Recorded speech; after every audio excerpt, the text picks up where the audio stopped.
자, 문화체육관광부가 주최하고 원주시 그리고 한국출판문화산업진흥원이 주관하는 2022 대한민국 독서대전 원주 여러분 함께하고 계십니다. 조금 전에는 문학으로 사람 읽기라는 주제로 은희경 작가님과의 북토크 시간 여러분 함께하셨고요. 저는 오늘 이 시간 진행을 맡은 문지훈입니다. 네, 다음 순서는 여러분 박수 고맙습니다. 네, 다음 순서는 철학책 강연이 있도록 하겠습니다. 바로 김만권 철학자님과 또 김재인 철학자님 함께 해주시는 강연인데요. 중천철학도서관에서 선정한 올해의 철학책 새로운 가난이 온다의 김만권 철학자님과 생각의 싸움 김재인 철학자님이 만나셨습니다. 두 철학자의 대담을 톡톡 튀고 아주 흥미롭게 이끌어 주실 특별한 사회자도 모셨습니다. 유튜브에서 굉장히 핫한 분이시죠. 충주시 홍보맨으로 함께하고 계시는 김선태 주무관님의 사회로 올해의 철학자 강연 시작하도록 하겠습니다. 여러분 세 분을 여러분의 뜨거운 박수와 함께 모셔보겠습니다.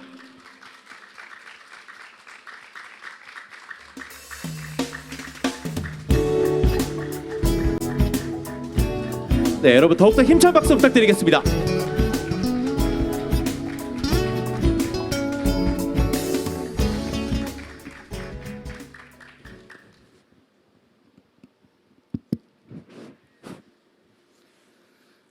네, 안녕하세요. 저는 충주시 홍보실에서 근무하고 있는 김선태 주무관입니다. 반갑습니다.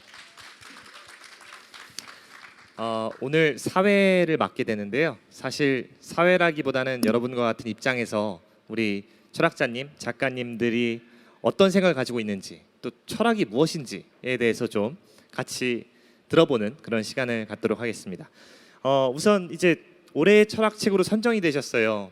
아주 영광스러운 수상인데 혹시 작가님들은 어떻게 생각하시는지 수상 소감 한 번씩 말씀해 주실까요? 먼저 우리 인사 안 드리고요. 인사 먼저. 네, 인사 먼저 드리시고 시작하겠습니다. 예, 안녕하세요. 김재인입니다. 예, 안녕하십니까, 김만권입니다. 별도의 인사 시간을 요청하시길래 굉장히 좀 길게 하실 줄 알았는데 아주 짧게 하시네요. 자, 그럼 먼저 이제 수상한 어떤 소감을 한번 말씀해 주실까요? 영광이죠. 근데 원주 시민들께서 투표해서 심사 과정을 거치고 선정했다고 이야기를 전해 들었습니다. 그 점에서 이제 더 영광이고요. 특히 이제 이 훌륭한 책을 선정해 주신 원주 시민 여러분의 어떤 탁월한 해안을 저는 많이 느꼈습니다. 그래서 원주가 더 사랑스러워지는 그런 시간들입니다. 고맙습니다. 네, 우리 김만권 작가님께서도. 예, 뭐 저 같은 경우는 뭐 제가 철학을 하고 있지만 제가 하는 철학을 주로 이제 시민 강연과 오히려 대학 강의보다 대중 강연을 훨씬 더 많이 하고 있기 때문에요. 시민분들이 직접 이 책을 선정하시고 뭐 뽑아주셨다는 데서 더 큰 뭐 기쁨을 느끼고요. 그리고 이런 기쁨을 느끼게 해주신 원주 시민 여러분께 진심으로 감사드립니다. 자, 그러면 이제 생각의 싸움 간단하게 어떤 책인지 짧게 소개를 좀 해주신다면 어떨까요? 짧게가 시간이 어느 정도? 15초 이내로 해주시면 되겠습니다. 저희가 또 긴 거를 싫어합니다, 시민들은. 그래서 짧게. 철학 입문이고요. 철학의 역사를 다루고 있습니다. 그리고 철학의 주제들을 망라하고 있습니다. 네, 자세한 내용은 이따가 들어보도록 하고요.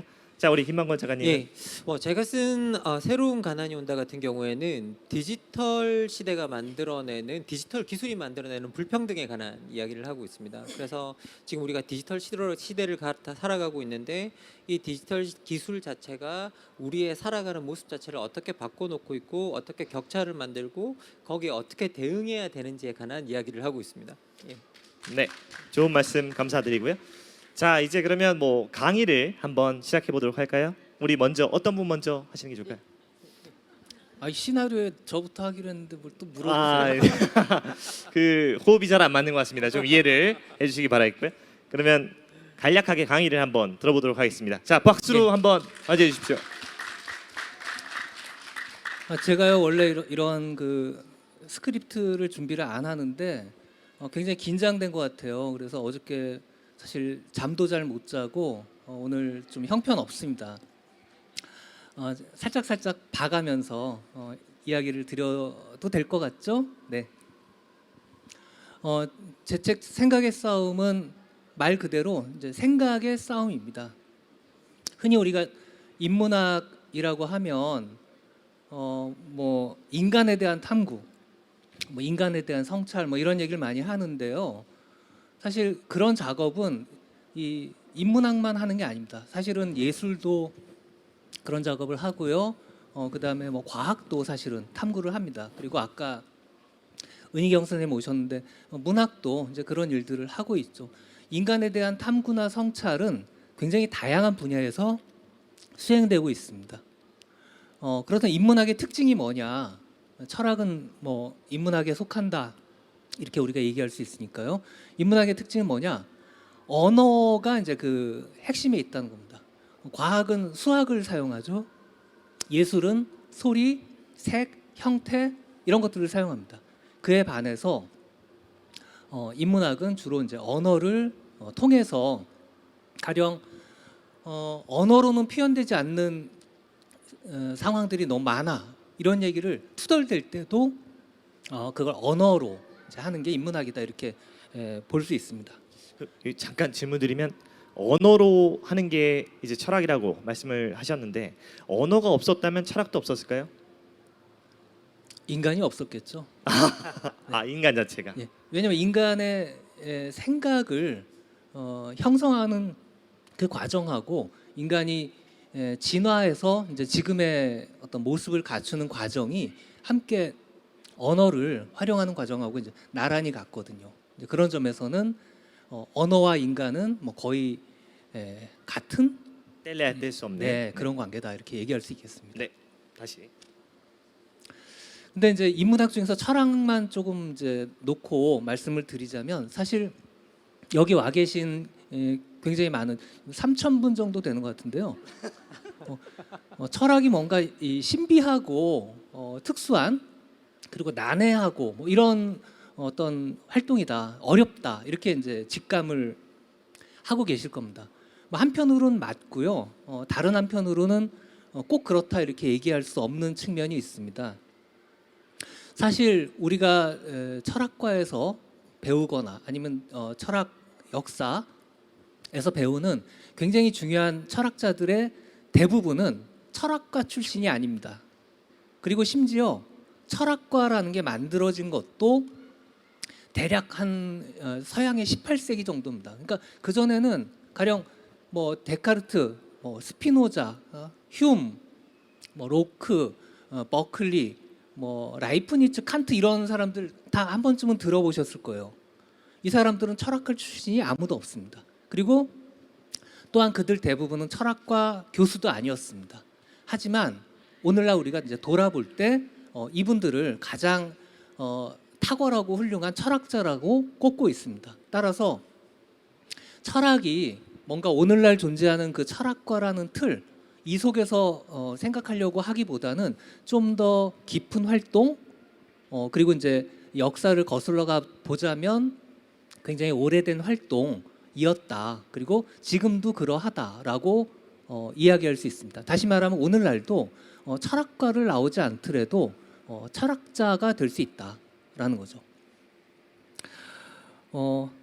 철학에서 이제 가장 중요한 거는 아까도 말씀드린 것처럼 언어입니다. 그리고 그 언어는 사람 사는 어떤 모습 또는 지역, 장소, 경험 이런 것들에 따라 다 달라요. 그러니까 우리가 흔히 이 번역 얘기를 하는데요. 번역이 잘 되지 않는 경우들이 꽤 많이 있습니다. 그거는 그 예를 들면 한국어를 영어로 옮길 때 도저히 번역되지 않는 뭐 그런 어휘들 또는 정서, 표현, 어떤 사태 이런 것들이 있다는 거죠. 왜 그런 차이가 날까? 사실은 이 번역되지 않는 그 간격이 다른 방식으로 살아가는 사람들의 삶과 지금 우리 방식으로 살아가는 사람들의 이 삶 그리고 또 다른 방식으로 가령 뭐 특정 지리적인 위치마다 다 다르게 얘기될 수 있을 것 같아요. 그 삶이 다양하면서도 또 어떤 보편성을 갖고 있다, 공통점을 갖고 있다, 이 점을 보여줍니다. 근데 우리가 자기 언어에 갇힐 때 우리 삶이 그냥 보편이라고, 다시 말하면 어디 살아가는 사람들일지라도 우리처럼 살고 있다라고 오해하기가 쉽다는 거죠.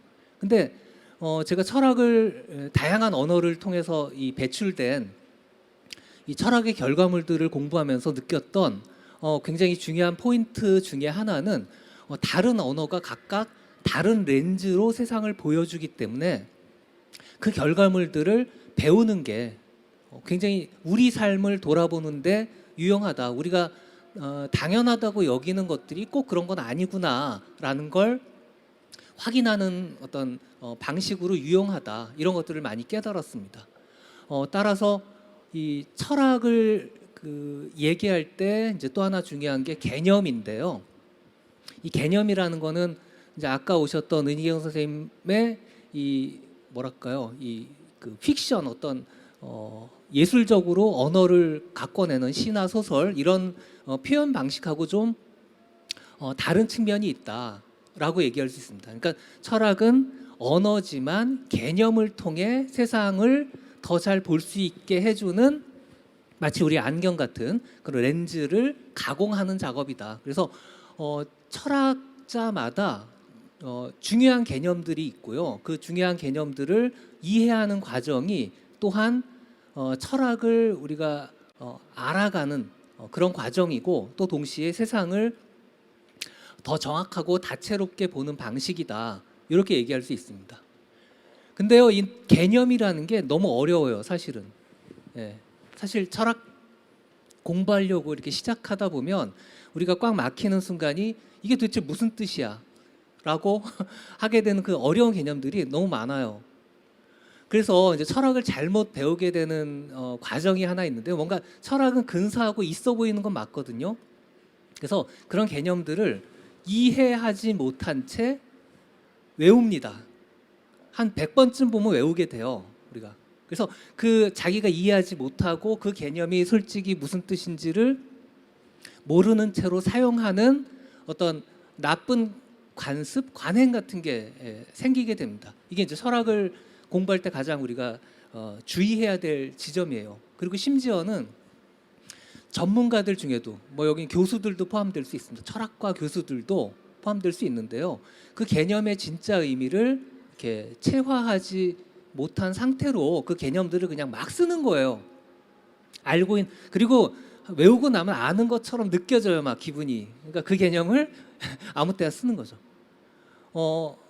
이런 이제 그 문제가 전문가들 그리고 일반인들에게 이제 같이 있다, 이렇게 얘기할 수 있겠고요. 따라서 이거를 제3자한테 우리가 의존해가지고 그게 맞냐 틀리냐 이걸 의뢰하는 것도 사실은 굉장히 어려운 일입니다. 그래서 저는 가끔 그런 얘기를 해요. 철학 뭐 공부하지 마라. 굳이 역사나 과학이나 이런 걸 공부하는 건 분명히 삶의 의미가 있거든요. 근데 철학 개념을 막 외우는 식으로 그렇게 공부하려고 하는 거는 아무 의미 없다라고 굉장히 자주 얘기를 합니다. 그리고 거기서 이제 가장 중요한 거는 개념을 만든 이유예요. 철학자마다 자기 나름의 고유한 문제가 있었고요. 풀려고 하는 그 문제를 풀기 위해서 생각을 거듭하다 보니까 다른 사람들이 아직 그 문제를 분명하게 이렇게 다듬지를 못한 거예요. 그런 경우에 자기가 이제 카드를 내미는 거죠. 아, 이런 개념으로 그 문제를 포착하면 더 잘 보이고, 그리고 이제 풀 수 있는 어떤 출발점이 마련될 수 있다라는 거죠. 더 사례를 들자면, 좀 사례까지 안 들면 너무 어렵죠. 여기 계신 분들 중에 플라톤이라는 철학자 많이 들어보셨을 겁니다. 대표적인 개념이 이데아예요. 이데아. 근데 이데아가 뭐냐? 우리가 이제 여러 가지 물어볼 수 있습니다. 이데아는 사실은 이제 뭐 원본 이런 거에 가까운 거예요. 가장 진짜인 것, 뭐 이런 겁니다. 플라톤은 그걸 이제 표현하기 위해서 이데아라는 개념을 만들었는데요. 그럼 플라톤이 풀려고 했던 문제가 뭐냐? 예를 들면 이런 겁니다. 그때는 민주주의가 막 싹트던 시기예요. 그러다 보니까 누가 이 폴리스, 이제 도시국가죠. 이 도시국가의 지배자로 적합한 역할을 할 수 있는 진짜 정치인이 될 수 있을까? 이걸 풀려고 했습니다. 그래서 그런 문제에서 시작해서 진짜라는 게 가장 뭐랄까 극적인 형태로 드러나는 게 기하학이었어요. 우리 주변에는 요 이제 탁자도 그런데 이제 동그란 것들 굉장히 많이 있습니다. 하지만 잘 아시다시피 이 동그란 것들은 진짜 동그라미 원인 건 아니에요. 그런 점에서 차이가 납니다. 그러면 뭐가 더 진짜에 가깝냐를 알 수 있게 해주는 기준이 필요하겠죠. 바로 정확한 원, 이게 있고 세상에 존재하는 각각의 약간 가짜인 그런 원들, 동그란 것들이 있다. 그래서 그 동그란 것들을 가려내기 위해서 원이라는 기준을 우리가 제시해야 된다. 이렇게 생각을 했던 거예요. 이걸 이제 이 원이라는 게 사실은 동그란 것 그 자체, 그리고 동그라미의 이데아 이런 식으로 이제 플라톤이 또 부르게 된 어떤 상황입니다. 그리고 이걸 다시 이제 인간사에 적용하려고 했어요. 뭐 농부는 자기가 사람들 먹여 살리니까 가장 자기가 이 사회를 다스리기에 적합하다 이렇게 얘기하고요. 의사는 자기가 사람들의 몸을 치료해 주니까 이 진짜 폴리스를 돌봐주는 사람이 나다 이렇게 얘기하고요. 목수는 목수대로 다 이제 그런 주장들을 합니다. 그런 다양한 주장 중에 누가 가장 정치인의 이데아를 닮았느냐 이걸 이제 고르려는 그런 맥락이 있었다는 거죠. 그거 모른 채로 이데아 그러면 뭐 이데아가 이해가 될까요? 따라서 우리는 각 철학자마다 풀려고 했던 예전에 없었기 때문에 새로 만들어야만 했던 고유한 개념이 있고 그 개념은 항상 문제랑 연결돼 있다라는 걸 우리가 잊지 말아야 됩니다. 따라서 가장 중요한 건 문제다 이렇게 얘기할 수 있습니다. 그래서 철학을 공부하려고 하는 것보다 더 중요한 거는 자기의 문제를 집중하는 겁니다. 그리고 그 문제가 보통은 약간 내가 뭘 문제로 생각하지, 뭘 문제로 겪고 있지 자체도 잘 몰라요. 따라서 그런 거를 좀 들여다보고 고민하고 이런 과정들이 있으면 혹시라도 과거에 철학자들 중에 그런 문제를 다뤘던 사람이 만든 개념 이게 이제 자기 문제를 푸는데 도움이 될 거다 이렇게 얘기할 수 있습니다. 시간이 꽤 지나죠. 마지막으로 제가 그렇다면 왜 생각의 싸움이냐? 생각이라는 거는 뭐 다양한 등급이 있습니다. 어떤 건 굉장히 저열하고요. 어떤 건 상당히 고귀합니다.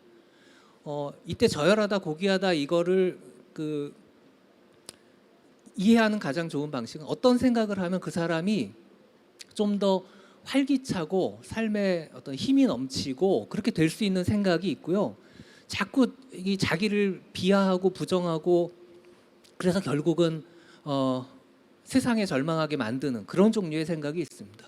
그건 우리 후손들이 이제 접할 때는 다 평등하게 우리 앞에 다가와요. 그런 다양한 생각들이.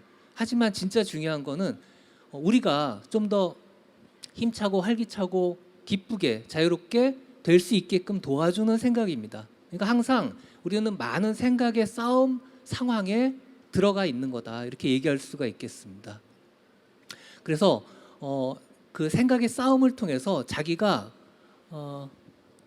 아까 은희건 선생님도 그 부분 되게 재밌게 말씀하셨는데요. 자기 생각이 자기 행동의 어떤 원동력이죠. 그 원동력이고 그 생각에 따라 우리는 살고 있습니다. 그리고 살 수밖에 없고요. 그랬을 때 자기 생각을 자기가 주도하는 자기 생각의 주인인 그런 삶의 방식이 있겠고요. 반대로 자기는 별 생각 없이 남의 생각을 자기 생각인 것처럼 생각하면서 사는 삶이 있습니다. 그건 자기 주인이 아니니까 자기 삶은 결국 노예의 삶이 되고 마는 거죠. 자기가 원컨 원치 않건 결과는 그렇게 나타나게 됩니다. 따라서 우리 스스로도 치열한 생각의 싸움을 통해서 자기 삶의 주인이 될 수 있게끔 하는 그런 방법을 훈련해보자. 그런 취지에서 제가 생각의 싸움이라는 제목으로 이제 다양한 일화들, 그러니까 문제들과 그 문제를 풀기 위해 고민했던 개념들, 그리고 그게 잘 드러난 텍스트를 조금 이제 짧게 인용하면서 한 줄 한 줄 읽어가는 그런 방식으로 책을 써봤습니다. 그래서 철학에 입문하고 싶은 분들은 이 생각의 싸움 아마 첫 입문서로 생각해도 좋을 것 같습니다. 네, 여기까지 이야기 드리겠습니다. 박수 한번 주시기 바라겠습니다. 그러면 이제 생각의 싸움에 대해서 말씀을 해주셨는데 그 항상 어떤 문제를 해결하기 위해서 우리가 생각하는 그런 습관을 들여야 된다고 하신 것 같은데 우리 작가님께서는 지금 현재 어떤 문제에 좀 직면하고 계신지. 너무 노골적으로 얘기하면 저 앞으로 사회 활동이 안 될 것 같기 때문에요. 그 얘기는 못 하겠고, 그렇죠. 우리가 왜 집단적으로 바보 같은 선택을 종종 할까? 몇 년 전에 했는데 또 바보 같은 선택을 하고 이런 일이 반복되는 이유는 뭘까? 굉장히 큰 고민 중에 하나입니다. 그리고 꼭 풀어보고 싶고요. 인간은 왜 같은 실수를 반복하는가? 약간 이런 실수 거에 대한- 정도가 아니라 실수라면 모르고 하는 건데 알면서도 저지르는 바보짓이 있거든요. 네네. 그건 뭔가 생각의 문제가 있는 거죠. 아까 말씀해 주셨던 이제 플라톤의 예를 들어 주셨는데 혹시 그럼 플라톤은 최종 결론이 뭐였습니까?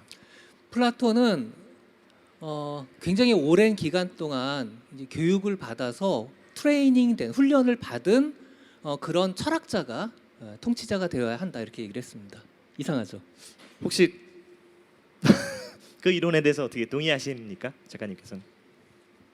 민주주의 이따 김학원 선생님도 그 말씀 하실 수 있을 텐데요. 민주주의와 관련해서 우리가 겪고 있는 굉장히 많은 딜레마가 있습니다. 뭐 파퓰리즘 이런 상황도 있고요. 그리고 과거의 파시즘, 우리 히틀러를 투표로 뽑았다는 거 아시는지 모르겠어요. 예, 그렇게 히틀러를 선출한 독일 국민들이 있었습니다. 이런 어떤 바보 같은 선택, 집단적인 이걸 막으려면 어떻게 보면 훌륭한 통치자가 20년 이상 플라톤은 훈련 받아야 된다고 하거든요. 음악 교육, 체육 교육 다 포함해서요.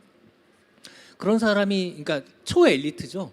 이런 사람이 통치자가 되어야 한다는 건 하나의 이런 민주주의의 어떤 그 불행한 결과를 피할 수 있는 한 가지 방법 중에 하나다까지는 얘기 드릴 수 있어요. 그러나 그게 답이다라고는 또 얘기할 수 없습니다. 그거는 이제 우리가 또 생각의 싸움을 해봐야 되는 거겠죠. 알겠습니다. 자, 이제 인문에 관한 우리 철학 인문에 관한 기초서가 될 수 있는 그런 책을 소개해드렸고요. 그럼 두 번째 강의에서는 조금 더 우리 실생활에 가까운 그런 강의를 들어보도록 하겠습니다. 네, 우리 김만권 작가님 박수로 부탁드리겠습니다. 예, 뭐 이게 사실 김재인 선생님께서 너무 좋은 이야기를 많이 해주셨는데요. 이야기할 때 이제 뭐 어떻게 보면 어떤 통치자가 훌륭한 통치자인가에 관한 이야기를 했을 때 아마 오랫동안 트레이닝을 받은 철학자가 통치자가 되는 것이 좋다라고 이제 플라톤이 이야기했고 그걸 우리가 학교 다닐 때는 철인 통치라고 해서 이제 배우죠. 그래서 여러분들 다 알고 계실 겁니다. 그런데 그 이야기가 나오는 곳이 플라톤의 국가라는 대화편이거든요. 그런데 그 플라톤의 국가라는 대화편이 우리는 뭐 읽어보면 이게 뭐 플라톤과 그 막 이야기를 나누는 사람들이 아주 점잖게 이야기를 나누고 뭐 거기 나오는 소크라테스가 말을 하면 사람들이 그렇군요 막 하면서 이렇게 듣는 그런 대화록이라고 생각하는데요. 실제로 그걸 들여다보면 어떤 내용이냐면요.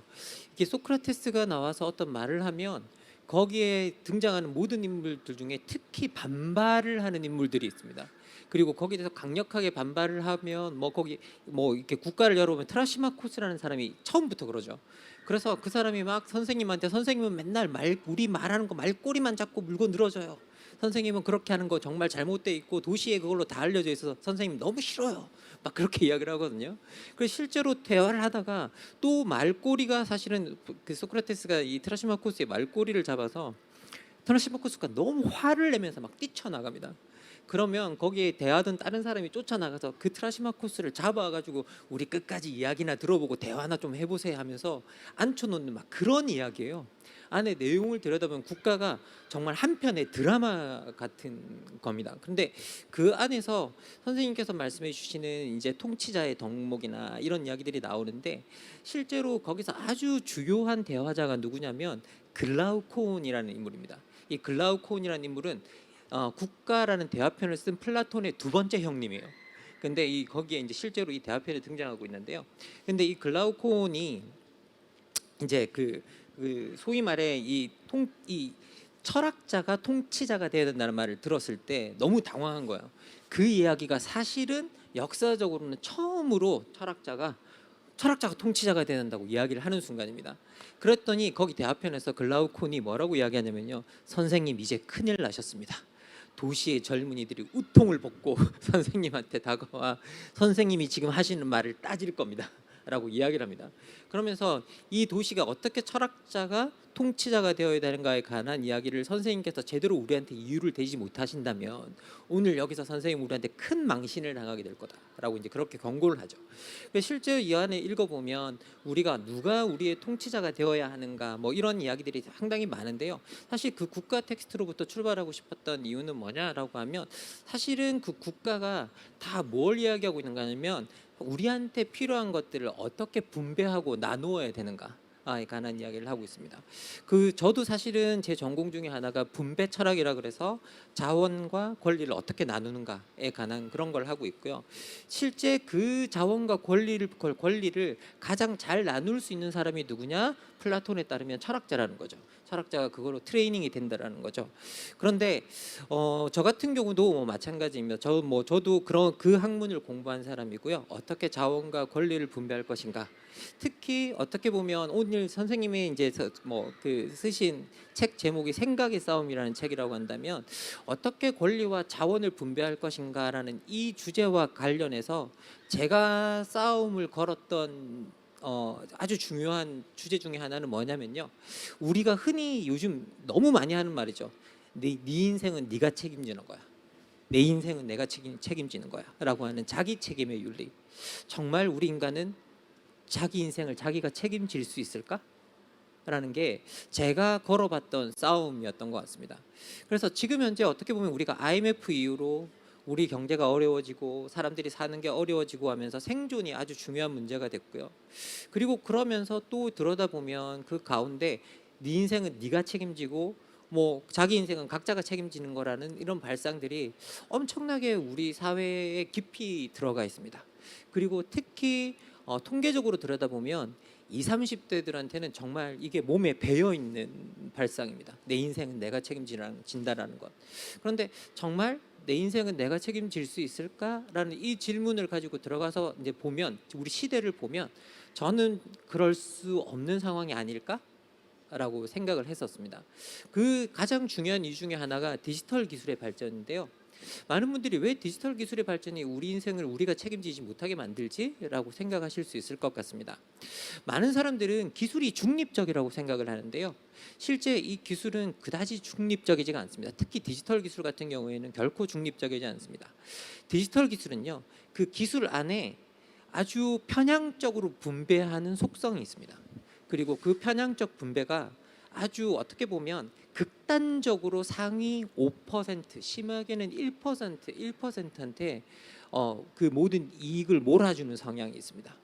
가장 대표적으로 말씀드리자면요, 대표적인 예가 디지털 기술은 우리 인류가 만들어낸 기술 중에 가장 발전 속도가 빠른 기술입니다.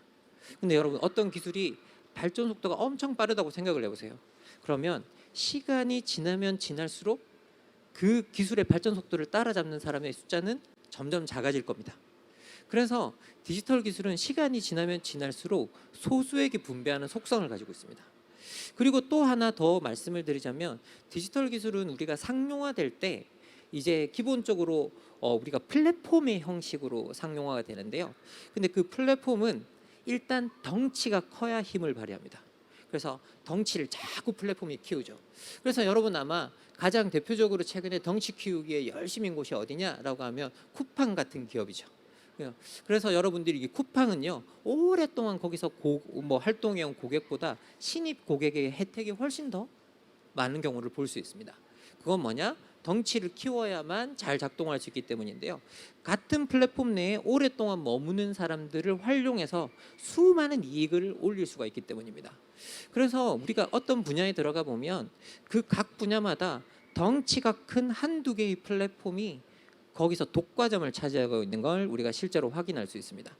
그래서 그 독과점으로 전 세계적으로 글로벌 차원에서 이렇게 그 독과점을 하고 있는 4개의 기업은요. 여러분들이 많이 들어보셨을 구글이라는 기업, 그리고 애플이라는 기업, 그리고 페이스북이라고 하는 SNS 회사, 그리고 이제 아마존이라고 하는 물건을 파는 회사죠. 그래서 이 4개의 회사 같은 경우에는 정말 전 세계적으로 어쨌든 일종의 독과점을 마련하고 있고요. 페이스북 같은 경우에는 지구인의 절반이 쓰고 있는 플랫폼입니다. 그건 말도 안 되는 이용도를 기록하고 있는 어떤 그런 플랫폼이죠.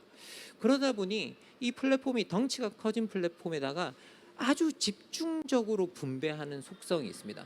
그러다 보니 또 자연스럽게 이렇게 독과점이 만들어지는데, 실제 우리가 생활의 영역이 들어와서 청소, 배달, 심부름 같은 플랫폼조차도 마찬가지입니다. 실제 우리가 배달 플랫폼을 보면 배달의 민족이라는 곳이 이제 상당히 많은 걸 차지하고 있죠.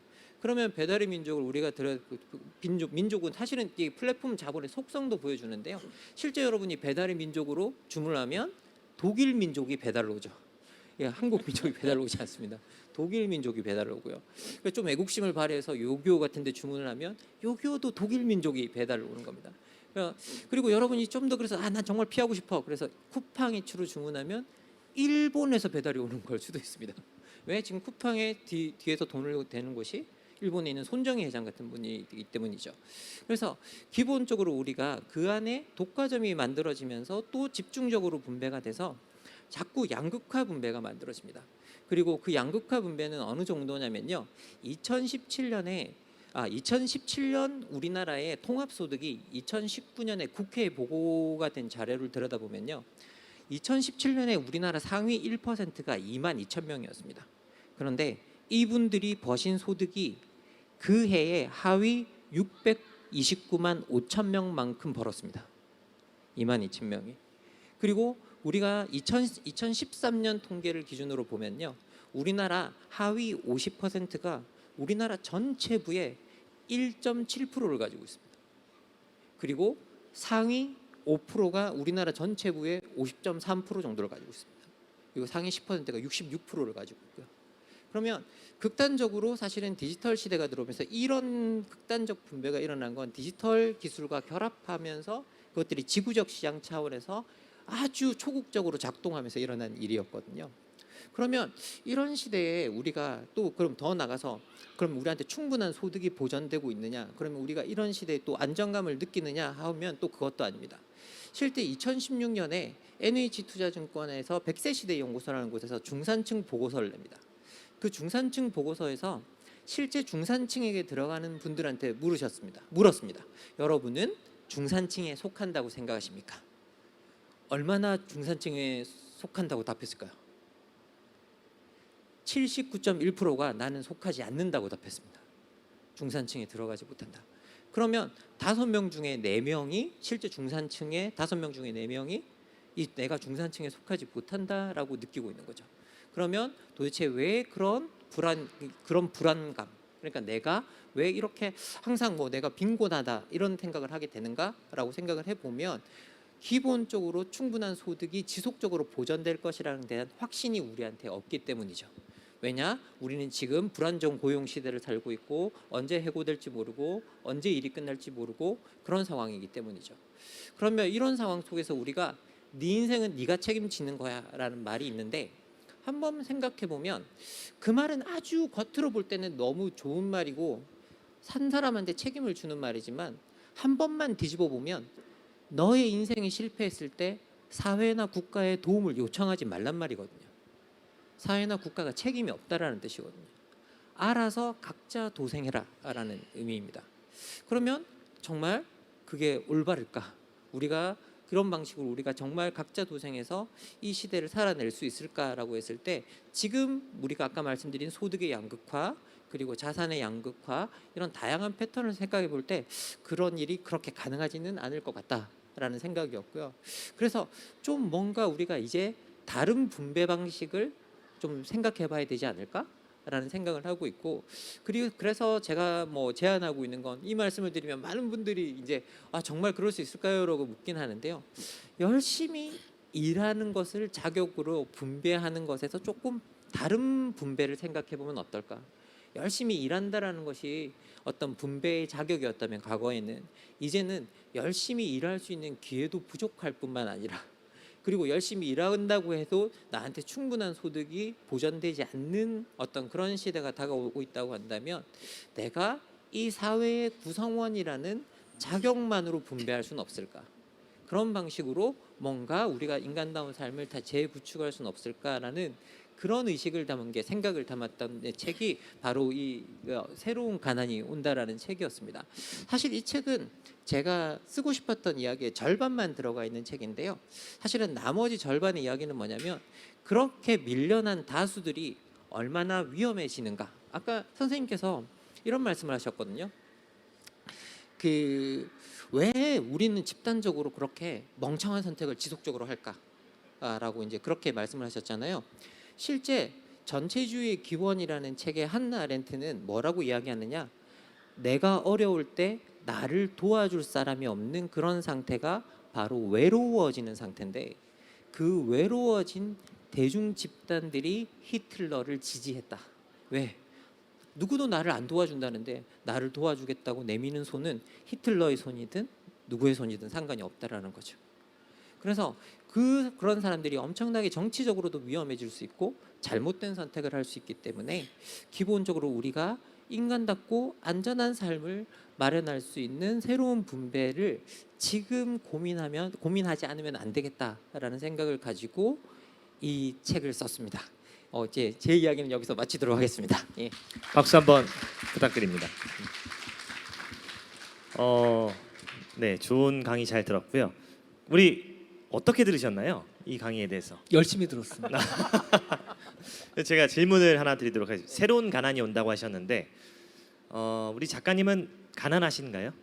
아니 뭐 솔직히 말씀드리면 저는 뭐 이 새로운 가난이라는 부분, 저도 일종의 비정규직이라 그래야 되나요?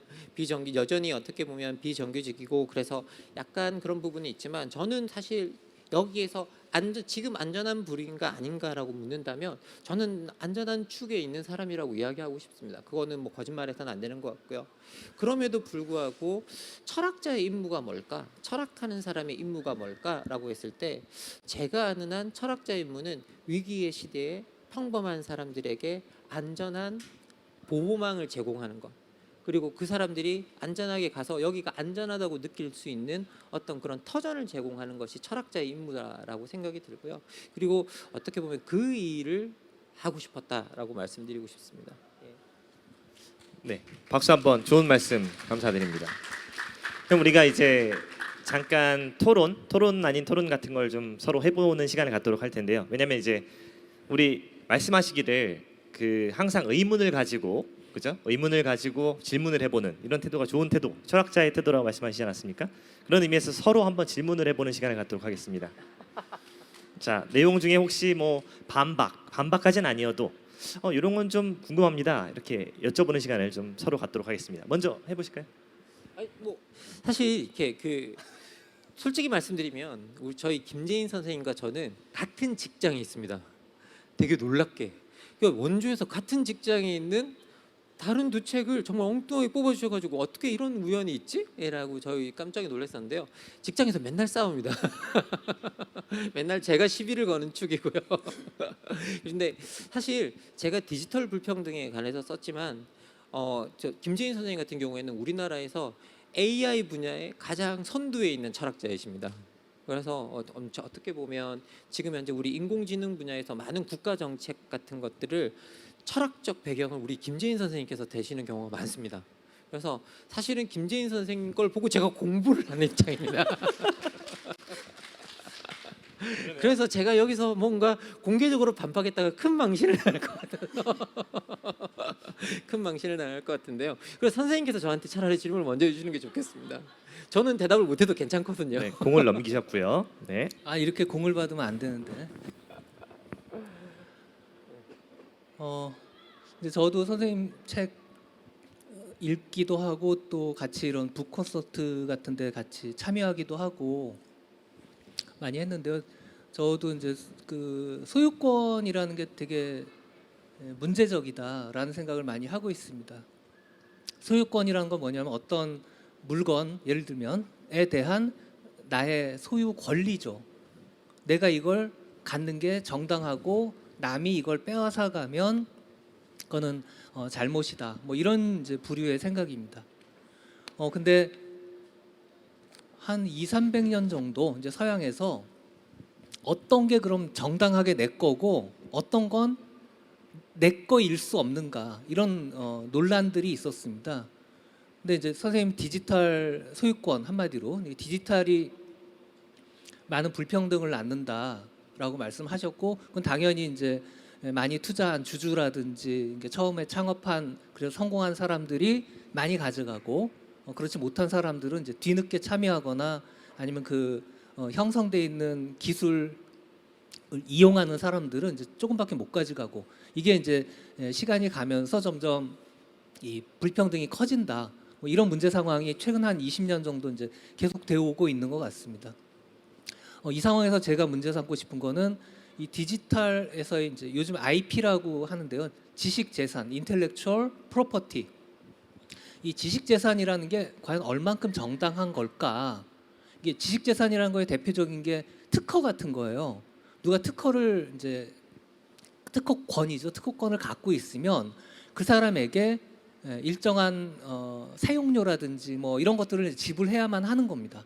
뭐 저작권도 일종의 지식 재산이라고 할 수 있는데요.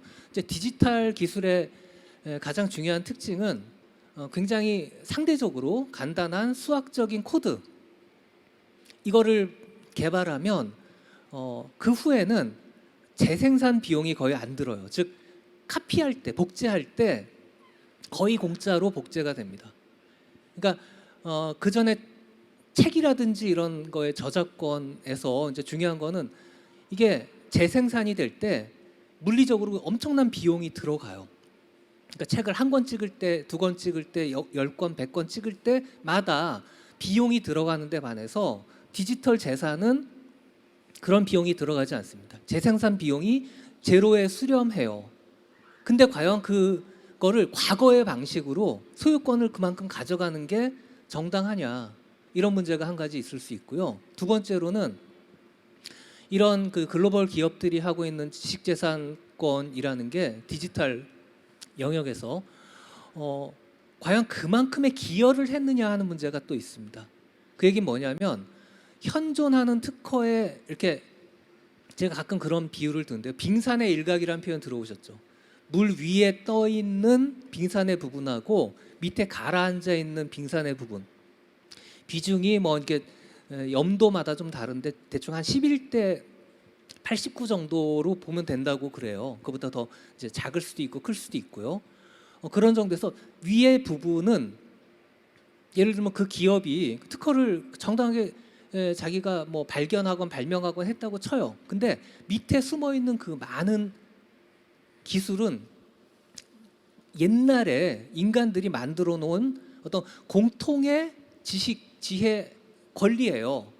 그렇다면 과연 100을 주장하면서 많은 부분을 상당히 많은 부분을 인류의 나머지 그러니까 과거에 존재했던 인류 뭐 등등에게 의존하면서 그걸 다 가져가려고 하는 건 이건 너무 얌체짓 아니냐 그런 생각을 많이 하게 됐습니다. 그래서 그 두 가지 측면에서 보자면 그러니까 첫 번째는 이 사람들이 재생산할 때 드는 비용이 안 들면서 그걸 다 가져간다는 거고요. 두 번째는 생산을 했을 때 처음 생산해서 특허를 받았을 때 그 기술의 상당 부분은 남들에게 같이 우리 이 지구를 살아왔던 다른 인간들에게 의존하고 있는 걸 다 가져가는 게 정당하냐 이런 이제 부류에서 근대 그 정립된 사유재산이라는 거에 대해서 저는 굉장히 많이 의문을 갖고 있거든요.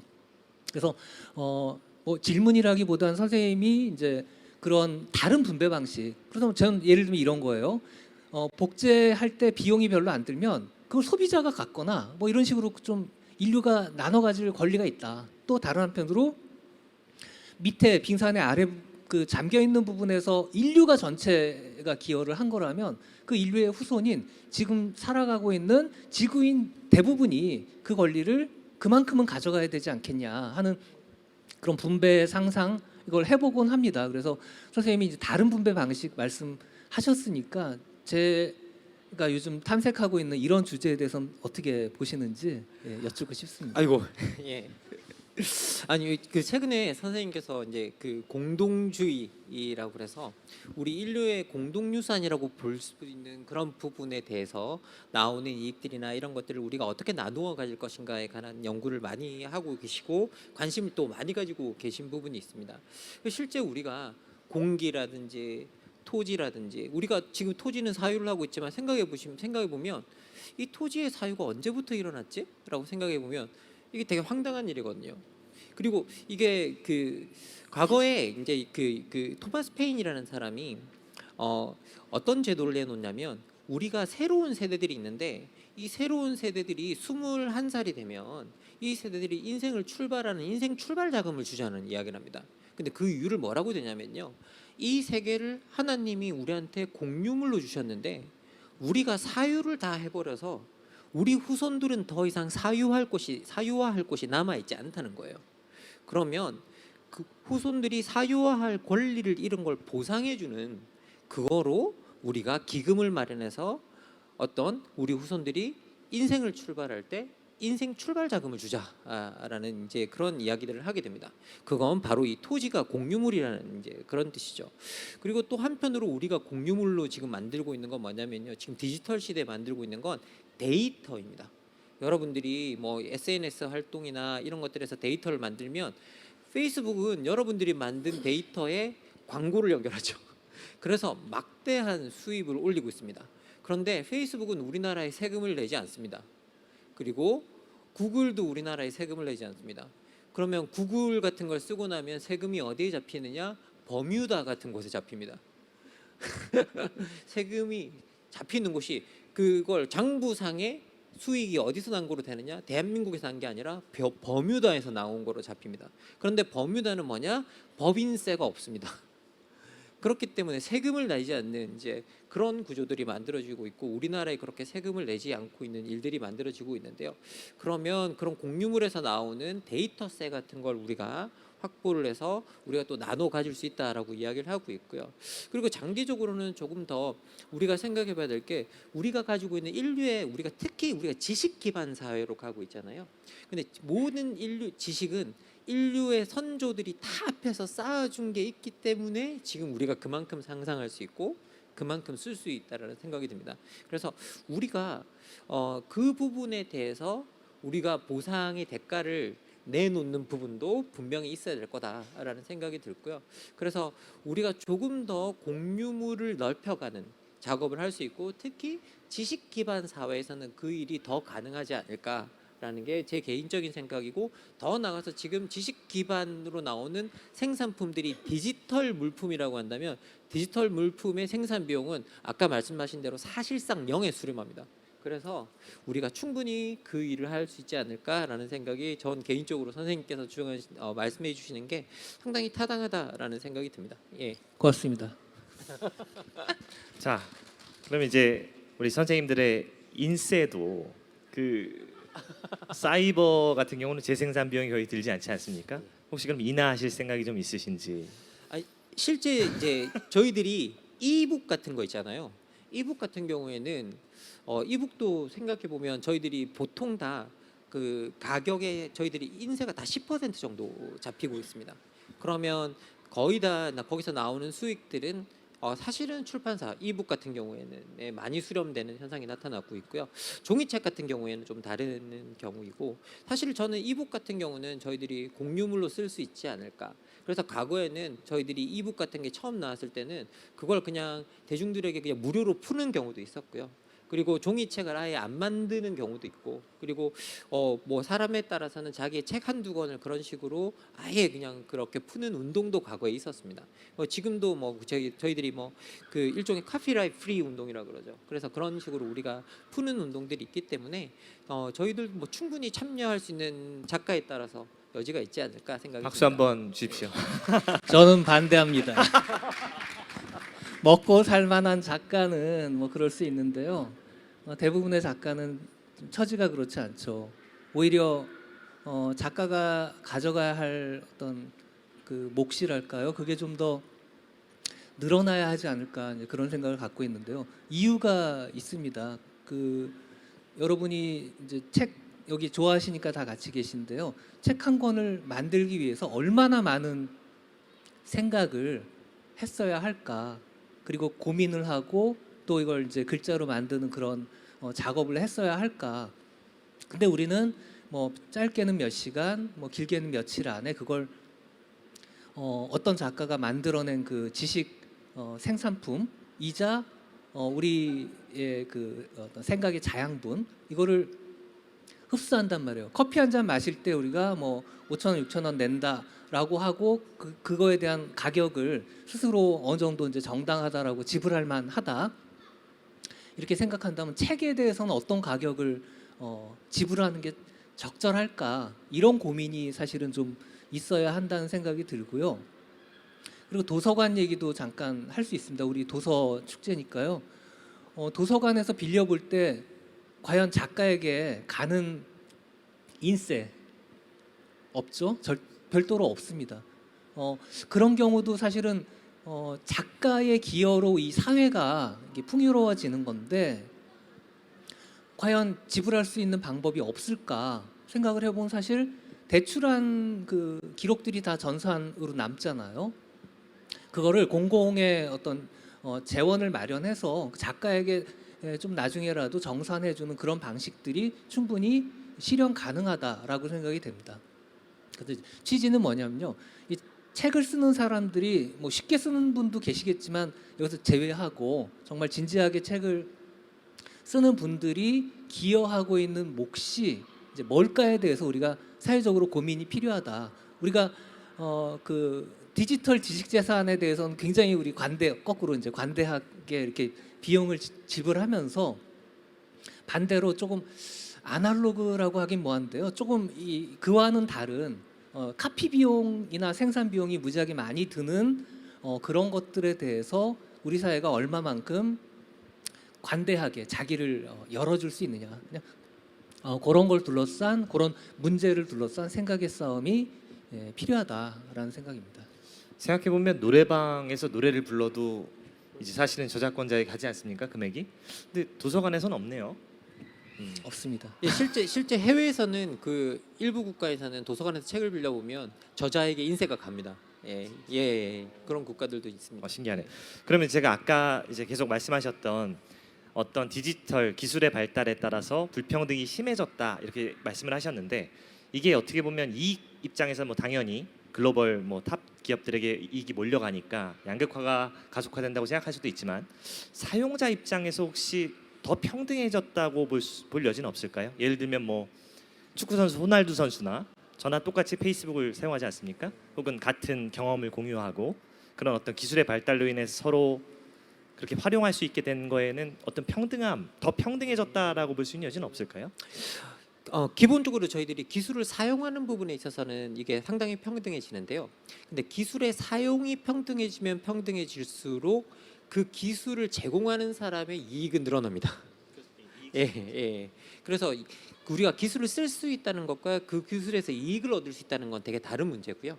그래서 기본적으로는 어떻게 보면 그 두 개를 구분해 보면 오히려 그 기술의 사용의 평등성, 접근성이 늘어나면 늘어날수록 오히려 격차는 커진다. 라는 걸 우리가 실제로 좀 확인할 수 있는 게 디지털 기술의 역설 같은 부분인 것 같습니다. 그리고 실제 우리가 직업 시장에 들여다봐도 디지털 기술의 발전이 좀 아쉬운 부분은 뭐냐면 좋은 일자리를 많이 줄이고 그리고 질 좋지 않은 일자리를 늘리는 방식으로 만들어지고 있습니다. 그래서 하나의 예를 들자면 저희들이 AI 발전 같은 경우가 의사들의 숫자를 줄일 거다라고 이야기를 하고 있습니다. 생각해 보시면 여러분 좋은 의사들이 하나 예를 들어서 엑스레이를 평생 동안 몇 장 볼 수 있을까요? 개인적으로 한 뭐 우리 정말 많이 봐서 한 3,000장 본다라고 생각을 할 수 있는데 실제 AI들 같은 경우에는 수많은 빅데이터를 활용할 수 있죠. 그러면 빅데이터를 통해서 더 많은 학습을 한 AI들이 어떻게 보면 더 정확한 진단을 내릴 가능성이 이제 높아집니다. 그리고 법률도 마찬가지인데요. 법률 쪽에서도 AI들이 뭐 특히 판례법 쪽으로 되어 있는 곳에서는 데이터 구축이 너무 쉽기 때문에 변호사들의 숫자를 줄입니다. 그리고 우리 뭐 이게 또 디지털 기술 자체는 아주 복잡하지만 그것들이 어떤 규칙을 가지고 있는 거라면 거기에 내 있는 직종들의 직업 숫자를 계속 줄여나가는 성향이 있습니다. 왜? 연산 속도가 빨라지기 때문이죠. 계속 시대가 지나가면서. 그래서 거기에 필요한 사람의 숫자를 계속 줄입니다. 그래서 어떻게 보면 주식시장에서 주식을 관리하는 사람들, 뭐 주식시장 뭐 투자하고 관리하는 사람들의 숫자도 줄여버립니다. 그래서 항상 좋은 일자리를 약간 줄이고 반대쪽에서 어디서 일자리가 생겨나고 있느냐? 여러분들이 지금 일상생활에서 보고 계시는 청소, 배달, 심부름 같은 어떤 그런 쪽으로 오프라인으로 오히려 사람을 연결시키는 쪽에 이제 일자리들이 생기고 있는데요. 그쪽에서는 상대적으로 보상 수준이 상당히 낮습니다. 그런데 또 문제는 뭐냐? 거기서 일하시는 분들은 이제 어떤 그 신분 자체가 다 독립 사업자들로 거기서 일을 하게 됩니다. 그러면 전통적인 노동자들이 아닌 거죠. 그럼 노동자들이 아니면 사회보험이 사라지고 노동삼권이 사라지는 현상이 나타납니다.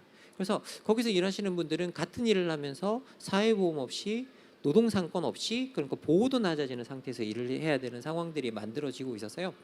지금 현재 디지털 기술의 확장 자체가 우리가 접근성이 높아졌다라는 게 평등으로 가고 있다기보다는 분배의 틀로 본다면 좀 어떻게 보면 더 격차가 나고 그리고 일자리 구조를 본다면 그 격차가 더 벌리고 있는 게 사실이다라는 게 지금까지 나타난 패턴은 그렇다라고 좀 정리해 드릴 수 있을 것 같습니다. 예. 우리 김재인 작가님께 질문 하나 드리겠습니다. 혹시 그 AI 시대가 오고 나면 철학자가 AI로 대체되는 그런 상황은 오지 않을까요, 혹시? 저 실직한다고요? 인공지능 제가 책도 썼습니다. 인공지능 시대에 인간을 다시 묻다라는 아주 훌륭한 책을 썼는데요. 그게 2017년입니다. 그래서 벌써 5년이 지났고요. 굉장히 그 사이에도 많은 변화와 발전이 있었습니다. 우리가 인공지능에 대해서 오해하지 말아야 될 것 중에 하나는 인공지능은 통계다, 패턴을 읽는 거다 이렇게 얘기할 수 있습니다. 그러니까 굉장히 많은 데이터를 분석해서 패턴을 찾아내서 미래를 예측하는 거예요. 아직 답을 모르는 결과를. 번역도요, 별게 아닙니다. 번역은 어떤 문장을 한글로 된 문장을 주고요. 그것이 갖고 있는 패턴을 찾아낸 다음에 출력을 우리가 지정해줘요. 영어로 해라. 그럼 가장 확률이 높은 문장을 영어로 적어주는 겁니다. 일본어로 적어주고요. 독일어로 적어주고 중국어로 적어주는 겁니다. 이렇게 패턴을 잘 찾아가지고 과거에 있던 데이터의 어떤 특징을 제시하는 이 작업을 잘하는 게 인공지능인데 철학은 그런 종류의 작업하고는 전혀 상관이 없습니다. 철학은 새로 우리가 맞닥뜨리는 고민, 새로 발생한 문제, 우리 사회적인 문제, 개인적인 문제, 그 밖에 아직 없던 것들, 이걸 다루는 게 이제 포착해서 분명하게 구체화하고 개념으로 그걸 들여다볼 수 있게끔 도와주는 그런 작업이 철학이기 때문에 어찌 보면 거꾸로 인공지능이 발전할수록 이 철학의 작업 그리고 방금 말씀드린 아직 없던 거를 포착해서 뭔가 사람들에게 보여줄 수 있는 그런 부류의 작업, 예술이 대표적이라고 저는 생각하는데요. 그런 부류의 작업은 좀 더 인간 사회에서 어떤 의미와 정체성을 더 이렇게 좀 약간 키워가는 그런 상황이 되지 않을까라고 생각을 합니다. 그러니까 어쨌든 철학은 뭐 새로운 기술이 발달되더라도 새로운 문제에 우리가 직면하기 때문에 그 문제를 해결하는 데 있어서 또 다른 철학이 필요하다 이렇게 주장을 하시는 거죠? 네네. 네, 맞습니다. 자, 그러면 우리 청중들 분께 질문할 시간을 좀 갖도록 하겠습니다. 그 혹시 질문 있으신 분들은 손을 들어주시면 질문을 한번 받아보도록 하겠습니다. 두 선생님들에게 질문 있으십니까? 네네네. 잠시만요. 제가 마이크를 갖다 드리겠습니다. 네.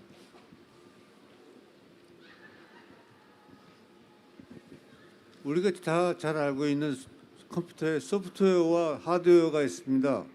근데 지금 나온 새로운 언어 중에 웹웨어라는 언어가 나왔습니다. 이 웹웨어와 AI와의 관계를 설명해 주십시오.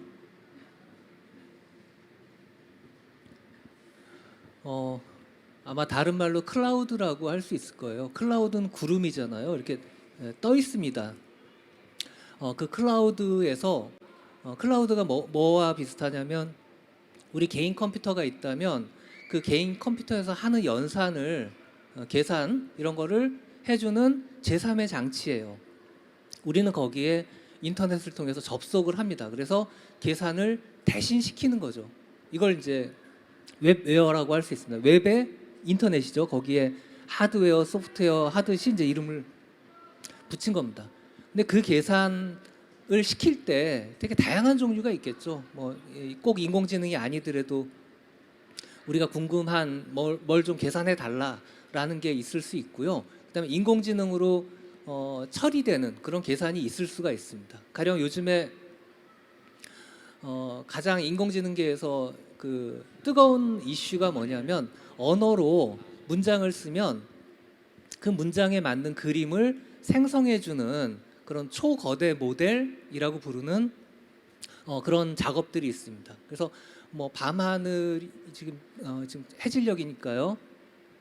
해질녘 저녁에 원주의 댄싱 경연장 풍경을 사람들이 강연을 하고 있는데 거기에 집중하는 이 청중의 모습을 한번 그려봐라 이렇게 하면 그려줘요.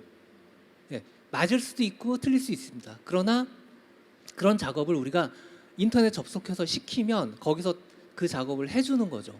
바로 이제 이런 그림 그려주는 인공지능 같은 사례가 바로 웹웨어 또는 클라우드 컴퓨팅 내에서의 인공지능 서비스다.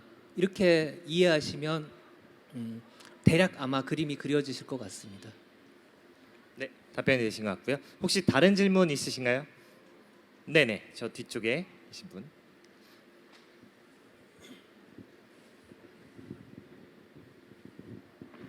네, 안녕하세요. 원주 시민이고요. 중천철학도서관에서 새로운 가난이 온다고 올해 철학책으로 선정된 걸 보고 책을 읽고 아 이렇게 생각할 수도 있구나 싶어가지고 김만건 선생님이 오신다 그래서 너무 반가웠고요. 김재현 선생님은 강의 들으면서 책을 주문을 했습니다. 꼭 읽고 맞습니다. 네, 네. 그 김만건 선생님께 여쭤보고 싶은데 선생님 마지막 그 마무리 말씀에 연대만이 답이다. 기계가 일하고 새로운 분배를 할 수 있으면 좋겠다라는 말씀을 읽으면서 너무나 좋은데 가능할까라는 생각이 들었고 저는 제가 지금 40대인데 점점 연대하는 게 힘들어지거든요. 근데 이 연대라는 공동체 이거를 젊은 사람들 아니면 지금 살기 바쁜 사람들한테 예전에는 연대하자고 하면 이유 묻지 않고 모두가 같이 함께하고 뭔가를 공유하는 게 자연스러운 문화였는데 이제는 점점 이거를 설득을 해야 되고 근데 그 설득이 되지가 않더라고요. 그러면서 이제 공동체도 점점 무너지고 있는데 그럴 때 그러니까 이거는 세대의 차이만은 아닌 것 같은데 점점 개별화 시대가 되면서 그러면 그들을 어떻게 설득할 수 있을까? 연대가 답이라고 말씀하셨는데 그거를 좀 한 줄로 정말 어려우시겠지만 철학자시니까 한 줄로 이렇게 해서 우리가 연대를 하면 우리가 좀 더 다 같이 행복해질 수 있겠다라는 거를 조금 철학자 두 분께서 좀 이렇게 정립을 해주시면 제가 조금 더 이제 사람들하고 무엇인가를 할 때 같이 함께 합시다라는데 좀 힘을 실을 수 있을 것 같습니다. 감사합니다. 너무 막 그 뭐라고 해야 될까요? 아 대답하기 난감한 어떻게 보면 질문 정말 적합한 질문을 해주셨는데요. 우리가 뭔가 연대하자 그랬을 때 그 연대가 금방 만들어질 수 있다면 뭐 정말 다행이겠지만 가장 큰 문제는 뭔가 연대를 하자 그랬을 때 그게 안 만들어지는 것들이고 만들기가 어렵고 그리고 시대가 점점 지나가면 지나갈수록 그리고 우리가 지금 현재 시간이 지나가면 지나갈수록 특히 자기 책임의 윤리 아까 말씀드렸지만 내 인생은 내가 책임진다라는 사람이 많아지면 많아질수록 그 연대는 더하기 어려워집니다. 사실은.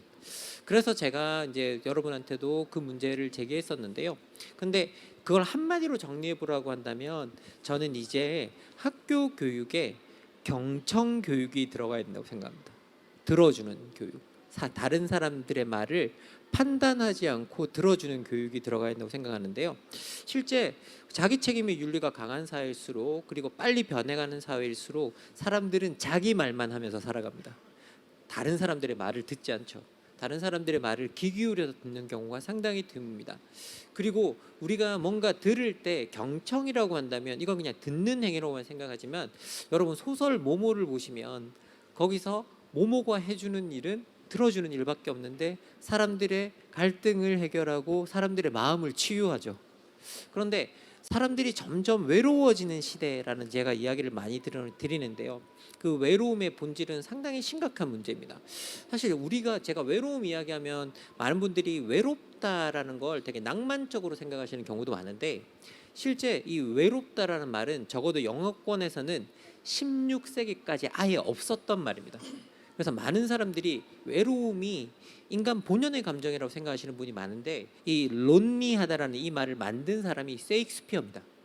그럼 셰익스피어 이전에는 존재하지도 않았던 단어고요. 그리고 17세기에는 존 레이라는 사람이 있으나 쓰이지 않는 말 사전에 넣어놓은 단어입니다. 그래서 실제 외롭다라는 이 말 자체가 어떻게 보면 아주 우리가 근대적인 감정 중에 하나이고요. 그런데 이 감정의 가장 근본적인 본질은 뭐냐? 내가 힘들 때 나를 도와줄 사람이 없다라는 겁니다. 그리고 이 외로움의 그 한켠에 더 들어가 보면 뭐냐면, 내가 어려움을 털어놓을 사람이 없다는 거죠. 내 말을 들어줄 사람이 없다라는 게 이 외로움의 가장 근본적인 본질입니다.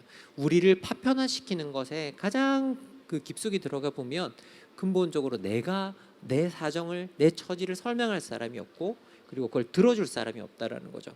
그래서 기본적으로 제가 말씀드리는 건, 연대의 첫 번째 스텝은 우리가 항상 사람들의 말을 귀 기울여 듣는 것에서부터 출발하고, 그래서 경청이 정말 필요하다라고 생각이 드는데요.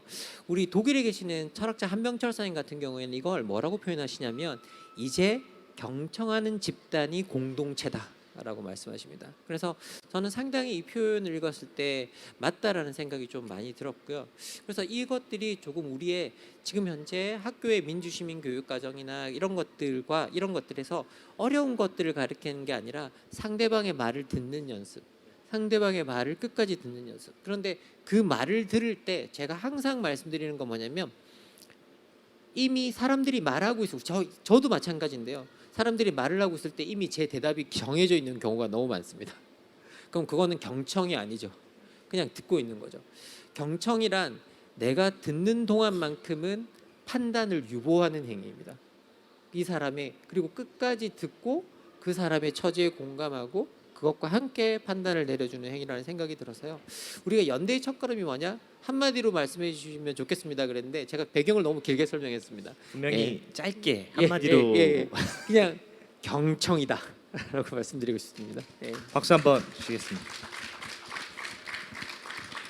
자, 혹시 여기에 덧붙이실 말씀이 있으신가요? 덧붙인다기보다는 제가 이제 요즘 관심 갖는 게 또 분열이거든요.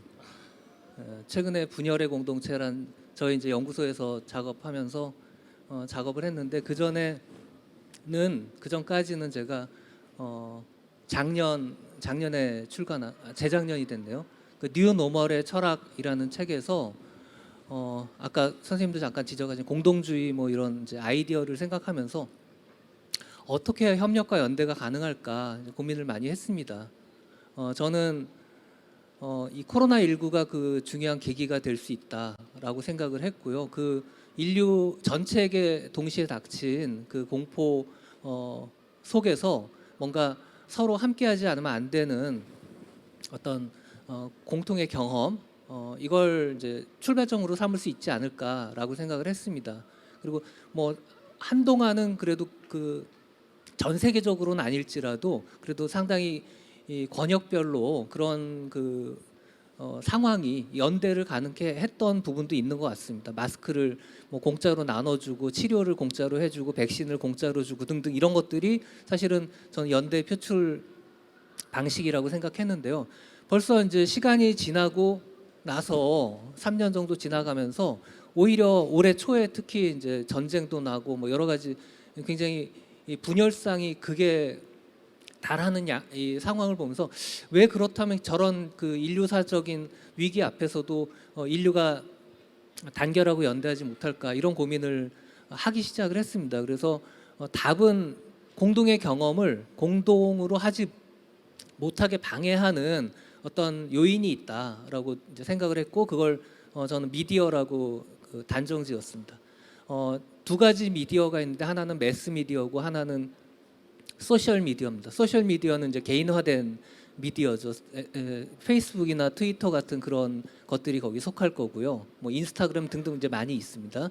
이제 다른 한편에는 매스 미디어인데 우리 경우에는 그 매스 미디어가 이제 포탈 형태로 공급되고 거의 포탈이 그 매스 미디어 그러니까 뉴스들을 독점하는데 문제는 그 포탈이 나름의 이제 그 편집 형태로 사람들에게 그 노출하는 것들을 일부 이제 알고리즘이라는 이름으로 조작하고 있고요. 다른 한편으로는 언론사 각자에서 클릭으로 이제 광고 수익이 되니까 클릭을 유발하는 아주 선정적인 또는 딴 데서 쓴 걸 이 팔릴만 하니까 또 기사를 똑같이 베껴가지고 쓰는 이런 것들이 난무하고 결과적으로 우리는 매스 미디어건 소셜 미디어건 이 미디어를 통해서 세계를 볼 수밖에 없는데 이미 그 미디어 자체가 우리의 어떤 시야를 이렇게 왜곡하는 그런 상태가 되어버렸다라는 게 이제 제가 갖고 있는 현재 수준에서의 진단입니다. 그러니까 우리 생각을 그러니까 외부에 있는 사건을 제대로 보지 못하게 교란시키는 게 이미 우리가 접하는 이 세상의 모습인 거죠. 그러니까 이런 상황에서 결국 공동체는 분열로 향할 수밖에 없고 이거는 한국뿐 아니라 다른 나라들도 이제 비슷한 방식으로 이게 표출되고 있는 게 아닌가라는 약간의 절망에 가까운 그런 게 있습니다. 그래서 어떻게 해야 되나 고민은 많이 되는데 제가 그래서 이 고민한 결과 중에 하나로 만든 게 철학을 유튜브로 한번 전문 채널을 만들자 해서 책 제목하고 똑같은 철학은 생각의 싸움이다라는 채널을 만들었고 그래서 생각의 싸움을 이렇게 찾아보시면 바로 뜰 겁니다. 굉장히 이제 컨텐츠가 쌓여가고 있어요. 어떤 내용인지는 아마 이 내용도 저희 채널에 링크해가지고 나중에 이제 올리게 되면 같이 할 거고요. 굉장히 많은 저 나름의 고민을 그렇게 펼쳐가다 보면 누군가는 선생님도 아까 교육 강조하셨는데 조금 다른 차원의 교육이 되겠지만 누군가는 그 채널의 도움을 받고 이게 일종의 본보기 비슷하게 이제 다른 분들도 그런 노력하는 상황들이 된다면 새로운 시민교육 이런 채널이 될 수 있지 않을까 그런 기대도 좀 하고 있습니다. 네, 구독과 좋아요 부탁드리겠고요. 자, 이제 시간 관계상 마무리해야 될 시간이 왔습니다. 우리 먼저 잠깐 마지막 말씀 한번 해주시면. 제가 오늘 제가 싸움을 걸었던 이제 김재인 선생님의 책의 제목을 빌어서 싸움을 걸었던 그 발상이 네 인생은 네가 책임지는 거야. 자기 인생은 자기가 책임지는 거야라는 발상이라고 말씀을 드렸는데요. 어느 시대에나 그 시대가 요구하고 그리고 그 시대가 바라는 어떤 인간상들이 있는 것 같습니다. 그런데 철학의 역할은 그 시대가 바라는 인간상이 정말 이 시대에서 적합한 인간상일까? 그리고 좀 더 봐서 미래에 적합한 인간상일까? 그런 걸 봐야 된다고 생각합니다. 그리고 철학은 늘 미래 세대를 바라봐야 된다고 생각하는데요. 이 자기 책임의 윤리가 정말 우리 미래 세대에게 도움이 되는 발상일까? 그래서 우리 아이들을 스스로 모든 고난에서 자기가 그걸 부딪혀서 이겨내는 아이들로 키워내는 게 우리가 해야 될 일까? 아니면 뭔가 같이 하고 같이 책임지고 같이 뭔가를 해가는 세대들로 키울 것인가? 이 부분에 대해서는 저희들이 조금 같이 고민해 봐야 될 필요가 있을 것 같고요.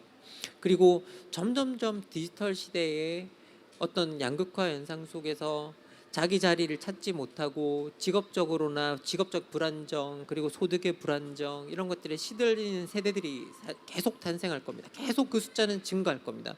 그 상황 속에서 우리가 지금의 방식으로 지금 네 인생은 네가 열심히 노력해서 해결해야 된다라는 그 방식으로 문제를 해결할 것인가, 아니면 사회가 같이 나서서 그 문제를 제도적으로 해결할 것인가에 대해서 저희들이 좀 고민해 봤으면 좋겠다. 그게 어느 게 더 나은가, 이게 더 낫다라고, 어느 쪽이 더 낫다라고 말씀드리는 건 아니지만 우리가 이제 다른 선택, 다른 옵션을 생각해 봐야 될 시점이 아닌가라는 게 제 생각입니다. 그리고 그 생각을 읽어주시고 이 책을 올해의 철학책으로 뽑아주신 우리 원주 시민께 제가 진심으로 감사드립니다. 네, 다음 김재인 작가님 말씀 듣도록 하겠습니다. 철학은 덕담이 아닙니다. 주례사도 아니고요. 철학은 싸움입니다. 생각의 싸움입니다. 네 생각이 더 멋진 건지 내 생각이 더 멋진 건지 그걸 둘러싸고 싸워보는 겁니다. 그리고 멋지다면 아마 더 많은 사람의 선택을 받고 그 선택한 사람들의 삶이 더 나아질 겁니다. 그걸 위해서 이렇게 일종의 그 대표 선수 비슷하게 싸우는 거죠. 그 싸우는 방식은 묻고 따지는 겁니다. 묻고 따지고요. 고민이 있으면 그 고민을 둘러싸고 또 생각을 펼쳐보는 겁니다. 그래서 싸움의 상대방이 항상 있죠. 내가 아까도 선생님도 그 말씀 하셨지만 내가 반박하고 논파하고 싶은 어떤 다른 생각이 있습니다. 항상. 그래서 맞수가 있는 법이고요. 그 맞수가 뭐 너무 이렇게 찌질하면 굳이 이제 더 싸움을 이어갈 필요는 없겠고요. 상대적으로 많은 사람들이 거기에 동의하는데 내가 볼 땐 잘못됐다라는 그런 종류의 생각이 있다면 그것과는 더 치열하게 싸워야 하겠죠. 그러니까 우리가 당연시하는 것들이 사실은 당연한 게 아니고 굉장히 지금 사회에만 적용되는, 제가 서두에도 말씀드렸지만 한국 사람들에게만 적용되는 특수한 것일 수도 있고 또 특정 뭐 세대나 지역 이 계층 이런 사람들에게만 적용되는 걸 수도 있는데, 그러니까 당연시하면서 살아가는 것들이 굉장히 많다는 거죠. 바로 이제 그런 다수가 거기에 동의하고 있지만 사실은 그게 맞지 않다, 옳지 않다, 정의롭지 않다라고 생각되는 그런 부류의 생각들이 있다면 그 생각과 이제 싸우는 겁니다. 그래서 묻고 따지고 한 번 더 뭐 찔러보고 자극하고 이런 방식이 아니고서는 점잖게 대화를 나누고 좋다고 이렇게 다독이는 그런 게 철학은 아니다라는 말씀을 한 번 더 드리고 싶고요. 제가 생각의 싸움이란 유튜브를 구독까지 부탁드리면서, 그리고 이제 아까 원주 시민께는 제가 서두에 말씀드렸고 오늘 지금 막 모기도 날아다니기 시작했더라고요. 이렇게 배고프실 수도 있는데 진지하게 끝까지 자리를 지켜주신 이곳에 오신 원주 시민 여러분과 우리 대한민국 시민 여러분께도 감사를 드리고 싶습니다.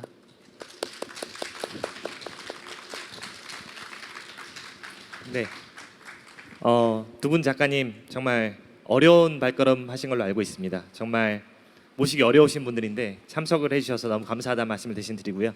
또 우리 원주 시민들 참 사실 쉽지 않은 주제입니다. 사실 철학이라는 거는 뭐 쉽지 않죠. 하지만 또 오늘 이렇게 한번 들어봄으로써 이런 전문가분들과 함께 어떤 하나의 틀을 깼다고 생각을 합니다. 이게 시작이 될 수도 있는 거고요. 앞으로 철학에 대해서 좀 더 관심을 많이 가져주셨으면 좋겠고 우리 중천철학도서관 우리 주최 측에도 감사의 말씀을 전합니다.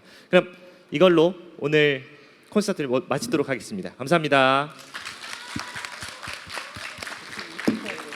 네, 함께 해주신 세 분께 여러분 다시 한번 큰 박수 부탁드리겠습니다.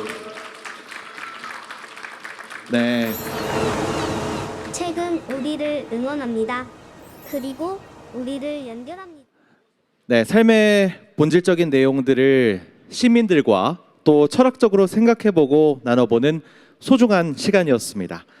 더불어서 김선태 주무관님의 허를 찌르는 질문들로 두 작가님들이 긴장감을 놓지 못하는 흥미진진한 북토크였습니다. 네, 세 분의 북토크 함께 하셨고요. 북토크는 내일에도 김호연 작가님과 북토크가 진행됩니다. 여러분들께서 계속해서 많은 관심 가져주시기를 바라겠습니다. 2022 대한민국 독서대전 원주 여러분 함께하고 계시고요. 이어서 신선한 해방감이 느껴지는 야간 독서 퓨전 국악과 함께 이어지도록 하겠습니다.